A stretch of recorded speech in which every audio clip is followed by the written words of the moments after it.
Hey everyone, it's Kargi from creativekargi.com, and we are now on day 5 of Not Just Your Basic Granny Square.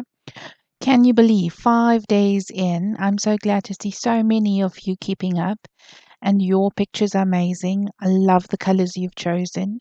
It's not too long tonight. We are only doing 3 rounds, but the square's getting big, and I really don't want to take more than 30 minutes of your time. So let's get started with round 19. All right, so round 19 is a fairly simple round. So yesterday I left that big loop. Here we go, because I want to continue with the same color. Um, you're more than welcome to change colors if you want to. I'm lazy. I don't like working ends away, and because it's the same stitch, I've decided to use the same color. So I'm now going to work over that yarn tail from my starting DC. So chain 3 and 1 DC in the corner space. Do not skip the hidden stitch. So we're working in every single stitch on this round. And as I'm working over that yarn tail, I'm going to keep pulling it quite tightly so that it's all secure and neat and I don't have bits sticking out. So yeah, work in every single stitch, and your corner is 2 double crochet, chain 2, 2 double crochet, and that's it.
Okay, so we are at the end of round 19, and you can see yeah, the broad white matches the previous 2 rounds of white. So I have another round which is exactly the same. So I'm going to work a half double crochet in that stitch, and then start my new round with chain 3. So yeah, there we go.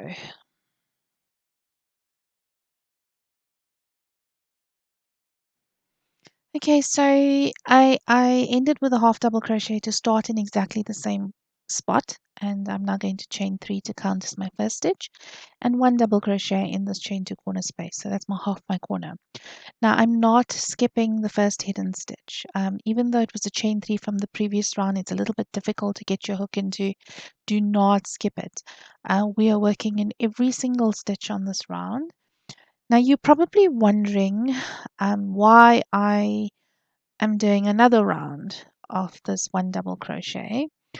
Look, it does frame it quite nicely, and you'll find that we will be repeating this round after every new stitch. Um, but the reason why I'm doing it again is because on my next round, I want to introduce you to a new stitch. And in order for the stitch to work, I need for the total number of stitches to be divisible by 3. So hence this additional round so that we could get the stitch count correct. Yeah, so this is part of what I do when I design. As I said, I need for everything to kind of work out and be logical and have some kind of flow and order. And the new stitch that I'm going to show you in the next round needs 3 stitches. So I'm going to let you continue working on this. I did tell you today is going to be quite simple. So don't skip any stitches, just keep working in every single stitch. And when you get to the corner, remember it's 2 double crochet, chain 2, 2 double crochet.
Right, so we are almost at the end. There is something new I want to show you today. In fact, Candice Miller, this is for you. Today you posted a picture showing us how close you had come to losing at Yarn Chicken, and you just about made it by using a smaller hook. So I just want to show you this magic knot, and for everybody else also. I don't use it quite often, um, but let me just show it to you first and then explain it to you. So essentially, you work your stitches normal. So I've worked my corner. I've chained two and slip stitch, and then I pull up a loop. And now I simply don't panic. Okay, so I simply just cut the yarn. And I have this tiny little bit that is not sufficient for me to work the end away, but there is a method. So what I do now is I simply undo it. So now I pull that out and then I undo about 3 or 4 stitches just to have enough of a tail to work with. Okay, I'm just going to pull that loop slightly so it doesn't come undone. So here we go. I have a sufficiently long enough tail to work with. Now, on my next round, I want to start with a new color. So here's my pink. And now, instead of working that yarn away, what I'm going to do is make a magic knot. Now, all you have to do is place the yarn just adjacent to each other. Now, watch what I do. I take the pink yarn over the white and I make one little knot. Okay? Did you get that? Now I take the white yarn over the pink yarn. There you go. And I make one little knot. Just one knot. Okay? So I have a knot on both ends. And now all I do is I start pulling the yarn towards each other. So the two knots then end up meeting in the center. And I give it a gentle tug. And then I cut away that excess yarn very close to the knot. Now, I've done this numerous times. If I've run out of yarn in the middle of a round, I use this knot. It has never come undone. It is totally secure. I don't always use it in the corner because it does create a little bit of a bump, and I think the invisible join is just better practice. But if you are, um, running out of yarn, perfectly okay. Now, see, I've Oh, sorry, too close to the camera. There you go. So I've pulled it all the way through, and now I can start with my pink yarn. Look. So Candice, the next time you find that you are running out of yarn, this is what you should do. Okay. We are now on round 21 in the final round for tonight, and I want to show you this new stitch. So my corner now is a 3 double crochet corner. So I started with a standing double crochet and 2 DC. It is sort of bunching a little bit, but it'll sort itself out, not to worry. Now I'm going to chain 2. Okay, 1, 2.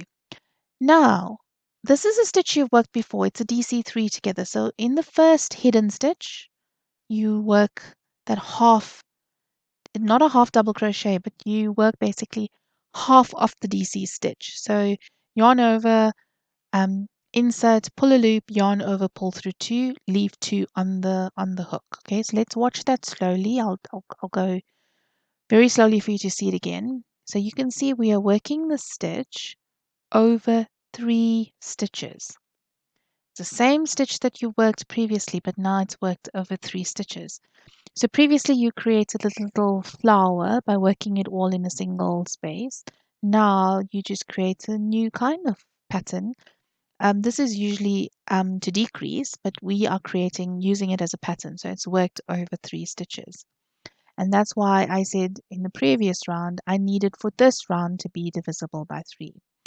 So in between each of these DC3 togethers, you will chain 2. Now, if you find that your stitches are becoming a little bit tight, then I would suggest that you go up a hook size. So I'm currently using a 4.5, sorry, a 4, and I would recommend then maybe using a 4.5 to keep it quite loose. But do a few stitches first and then just test to see if it's holding too tightly, and like what I'm doing now, or if it's working okay. I'm not changing hook sizes. I think it's going to be just fine with my hook, but I have been crocheting for quite a while, so I know if I'm able to adjust my tension. So this round is DC3 together over 3 stitches, chain 2 between each stitch. When you get to the end of this round, you will chain 2 before working a 3DC, chain 2, 3DC in that corner space. And essentially that's it. Just keep going, and I will then see you at the end.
Okay, I'm almost at the end. We have gone quite over time, but I thought it was important to show you how to do that magic knot. And really, I do want to try and you know teach you a little more of what I know each time. So then it's you're not just watching and not really learning anything. I do want you to learn something new. And that was the whole aim around, me creating a Square a Week challenge and also starting Creative Koki. Now, it's going to take a little bit more time, but I want to show you the boo boo that I made. Now, I could have just stopped the video and, redid it, but I thought it's important to just show you. So I ended off with the chain two, and I forgot. I literally forgot to work the second half of my corner. And then I went and I thought I'm going to do an invisible join and I cut off my yarn. That was a bit silly. So let me show you then what I did. Now I'm well over time and I could have easily edited this out to make it seem as though I had no errors, but it does give me the opportunity to show you that magic knot again. So literally you've got yarn A and yarn B. So the first knot is yarn A over yarn B, and the second knot is yarn B over yarn A. So you've got those two little knots, and you're now going to pull those knots towards each other until they meet in the center. You give it a tug, it's not going to come undone, and then you cut off that excess yarn as close as possible to that knot. And literally now I have enough yarn to finish up this round and finish up that corner that I missed. Um, so yeah, it's my own pattern and I'm making errors, but look, we're all human, we all make errors, and the thing is don't panic. There's always a way to fix it. Like I've just done. So now I'm going to properly do an invisible join and end it off. And whilst I do that, yeah, I think you don't have to watch me do it. We've done it a few times. So I'll catch up with you tomorrow.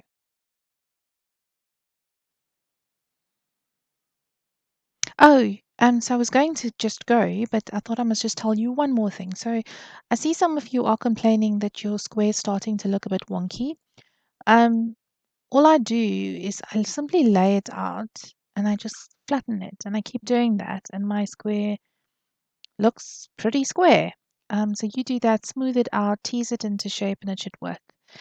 So that's the end of day 5, and I hope you're all still having fun. Please post pictures. I hope you've learned something new tonight. And please subscribe to my channel. Please click like. I'd like to know whether this is, I should keep doing it, but also I'd like to reach 1,000 subscribers. And yeah, have fun and see you tomorrow.